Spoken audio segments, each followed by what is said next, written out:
sidang Gus Nur ini sesungguhnya adalah sidang yang sangat besar, mungkin lebih besar dibanding kasus 349 triliun. Ya, mungkin lebih besar juga dari kasus Sambo. Ya, karena konsekuensinya adalah kalau ini tidak selesai permasalahan ini, Pak Jokowi ini bisa ya dilegitimasikan sebagai raja bohong itu jadi sempurna. Nah, ini yang kasihan kita. Assalamualaikum warahmatullahi wabarakatuh. Alhamdulillah wa syukurillah wa ni'matillah. Atas nama keluarga Gus Nur kami ucapkan kepada seluruh kuasa hukum, para ulama, para aktivis dan ormas yang telah banyak memberikan dukungan dan support dan pembelaan kepada Gus Nur dan Bambang Tri.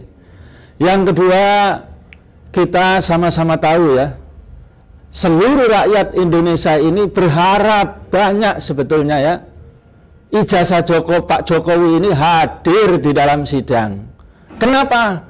Karena sidang Gus Nur ini sesungguhnya adalah sidang yang sangat besar, mungkin lebih besar dibanding kasus 349 triliun. Ya, mungkin lebih besar juga dari kasus Sambo. Ya, karena konsekuensinya adalah kalau ini tidak selesai permasalahan ini, Pak Jokowi ini bisa ya dilegitimasikan sebagai raja bohong itu jadi sempurna. Nah, ini yang kasihan kita. Yang kedua juga bisa di impeachment, gitu ya. Jadi rakyat sebetulnya pingin ini Pak Mahfud yang perang dengan korupsi dan keadilan tiba-tiba ngomong ya, saya perintahkan kepada Pak JPU ya, ambil ijazah asli Pak Jokowi di Solo. Sudah saya telepon Pak Jokowi. 270 juta. Atau subhanallah ya, Mbak Puan biar tidak dielu-elukan lagi ya dengan wajah dan tubuh yang ya Allah subhanallah.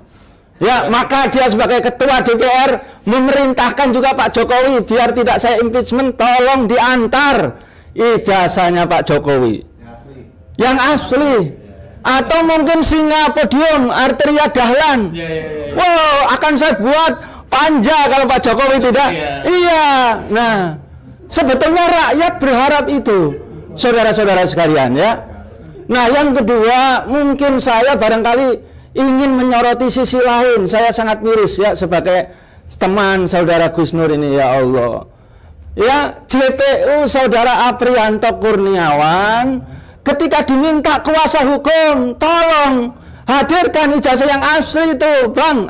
Hadirkan. Katanya dia, saya tidak dikasih bahan oleh bapak polisi. Bahannya cuma ini saja katanya. Atau juga Pak Hakim, iya seharusnya itu sebagai yang menuntut seharusnya menghadirkan. Bagaimana Pak JPU? Oh, saya juga tidak bisa Pak, hanya ini saja yang diberi polisi. Luar biasa ya, kita miris sekali. Tapi di dalam konferensi pers dan di media-media yang banyak, justru dia menuntut 10 tahun. Itu saya baca terus, ternyata agar ada efek jerah kepada Gus Nur. Karena Gus Nur ini residivis. Sudah keempat dia itu di persidangan dan di penjara itu sudah dikatakan dia 4 kali. Lah ini kan ngawur ini Pak Aprianto Kurniawan. Justru Gus Nur ini subhanallah ya, itu bukanlah perkara yang pokok. Gus Nur ini selalu dipanggil masuk penjara karena dia itu sekedar amar ma'ruf nahi mungkar. Harusnya senang Pak JPU itu, Aprianto, bersyukur ada seorang mubaligh yang terus seperti Bang Edi ini luar biasa ya, keluar masih tetap kritis. Gus Nur demikian juga, bukan koruptor, tidak menjual aset negara, tidak terbukti menjual kasus ya, subhanallah. Dan terus menerus dia itu kalau dikatakan residivis, dia itu yang kedua dikatakan selalu menyebarkan ujaran kebencian kepada Pak Jokowi, kepada yang lain tidak. Lah Pak Aprianto ini gimana, kurang membaca video atau tidak itu ya. Gus Nur itu tidak hanya sekedar Pak Jokowi ya, Pak Prabowo pun ketika dia itu beliau juga diingatkan, betul tidak? Luar biasa ya.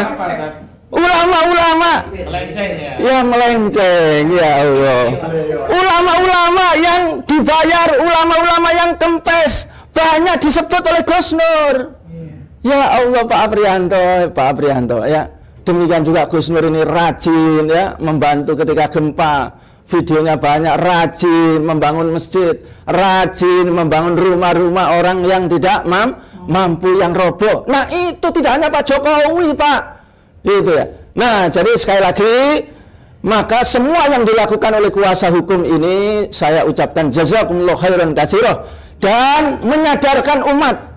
Maka umat dan rakyat ini dengan ya perjuangan panjenengan semuanya, perjuangan panjenengan semua, pembelaan ini menyadarkan betapa besar pahalanya dan betapa pentingnya untuk membela negara ini ya. Maka kami ucapkan jazakumullah khairan katsira. Yang kedua, insya Allah perjuangan panjenengan semuanya ini akan menjadikan tangan-tangan Allah, kekuasaan Allah itu akan membela para ulama dan para habaib dan para pejuang Islam. Seperti yang disampaikan oleh Kiai Bukhari bahwa nas di dalam Al-Quran dan hadis banyak sekali kalau penguasa itu zalim, penguasa itu dia suka menyusahkan rakyat, maka dia akan disusahkan oleh Allah SWT ya.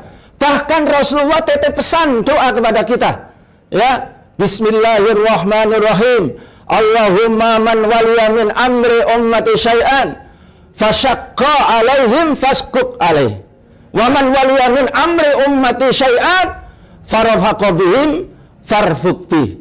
Ya Allah, barang siapa yang mengurusi urusan umatku dan dia menyusahkan umatku, maka susahkan dia dunia dan akhirat.